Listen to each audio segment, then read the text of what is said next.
پہلی تو بات یہ ہے کہ سوچ ہی مثبت نہیں. سوچ کون سی ہونی چاہیے؟ صاف ستھری سوچ، صاف ستھری. اور ایک نسخہ سن لیں ملا رومی کا، آپ کو فائدہ دے گا. کسی نے کہا تھا حضور زندگی میں سکون کوئی نہیں. آپ فرمانے لگے تو سوچ اچھی کر لے، اللہ تجھے سکون عطا فرما دے گا.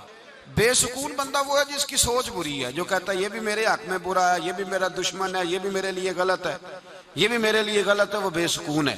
سوچ اچھی کرو. قرآن مجید فرقان حمید سورۃ الحجرات اللہ پاک نے فرمایا یا ایھا الذین آمنوا اجتنبوا کثیرا من الظن ان بعض الظن اثم. اے ایمان والو بہت سارے گمانوں سے بھی بچا کرو، بہت سارے خیالوں سے بھی بچا کرو. بعض گمان بھی گناہ ہیں. ایک تو سوچ اچھی رکھیں، دوسرا بات صحیح کریں، زبان کو کنٹرول میں رکھیں، اس کو آوارہ نہ ہونے دیں. سوچ اچھی ہوگی تو بات بھی. ایک جگہ فرمایا سوچ اچھی رکھو، دوسری جگہ فرمایا یا ایھا الذین آمنوا اتقوا اللہ، اے ایمان والو اللہ سے ڈرو. وقولوا قولا سدیدا، اور بات سیدھی کیا کرو، صحیح بات کیا کرو، اصل بات. ٹیڑھی میڑھی بات نہ کیا کرو، کچھ ہو گئی کچھ پاس سے لگا لی. ہمارے ہاں تو ذمہ دار اخبارات، ذمہ دار، ان میں بعض اوقات خبر پڑھنے کو ملتی ہے کہ کل خبر اور چھپی تھی تو بعد میں پتا چلا کہ نہیں وہ تو معمہ ہی کوئی اور نکلا ہے. نہیں جی نہیں، اس کا تو جو انجام ہوا وہ تو بالکل الگ ہوا ہے. ہم لوگ بات کرتے وقت، گفتگو کرتے وقت نہ تو اپنی سوچ کو قابو میں رکھتے ہیں، نہ ہم اپنی زبان کو قابو میں رکھتے ہیں. اس کا نقصان یہ ہوتا ہے کہ خیالات گھومنے لگتے ہیں، زبان ٹیڑھی ہونے لگتی ہے، باتیں ایسی نکلنے لگتی ہیں جو گناہ کا سبب بنتی ہیں. سوچ صاف ستھری. میرے نبی پاک علیہ السلام نے جو ہمیں دین دیا وہ بڑا خوبصورت ہے. ایک بزرگ گزرے حضرت امیر کلال رحمت اللہ علیہ، یہ بہت بڑے صوفی تھے. حضرت بہاءالحق نقشبند بخاری رحمت اللہ علیہ ان کے پیر ہیں حضرت امیر کلال. وہ فرماتے ہیں کہ میں مرید ہونے گیا شیخ کے پاس، بڑا شورا سنا کہ بڑے درویش ہیں، بڑا شورا، بڑی تعریف سنی. تعریف کرنے والے نے بڑے حسین انداز میں تعارف کرایا. لیکن جب میں ملنے گیا تو حضرت کھاڑے میں تھے اور 2-4 مرید ساتھ تھے، تو کشتی کی پریکٹس کرا رہے تھے، لڑائی ہو رہی تھی پہلوانوں کی. کہتے ہیں میں دیکھتے ہی میں نے کہا یار ان کو چاہیے تھا ذکر کراتے، یہ کشتی کرا رہے ہیں. لمبا سفر کر کے گیا.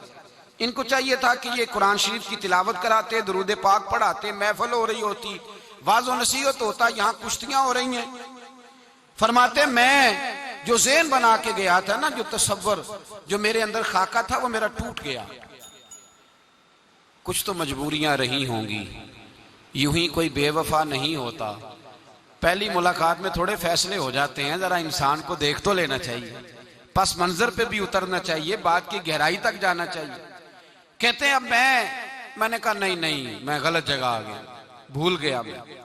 اب چونکہ ہوٹل ہوتے نہیں تھے، رات تو رہنا تھا، تو کہتے ہیں میں حضرت کے پاس رات رکا، رات ان کے ہاں قیام کیا، لنگر خانے میں کھانا کھلایا گیا، مہمان خانے میں آرام کے لیے میں لیٹا.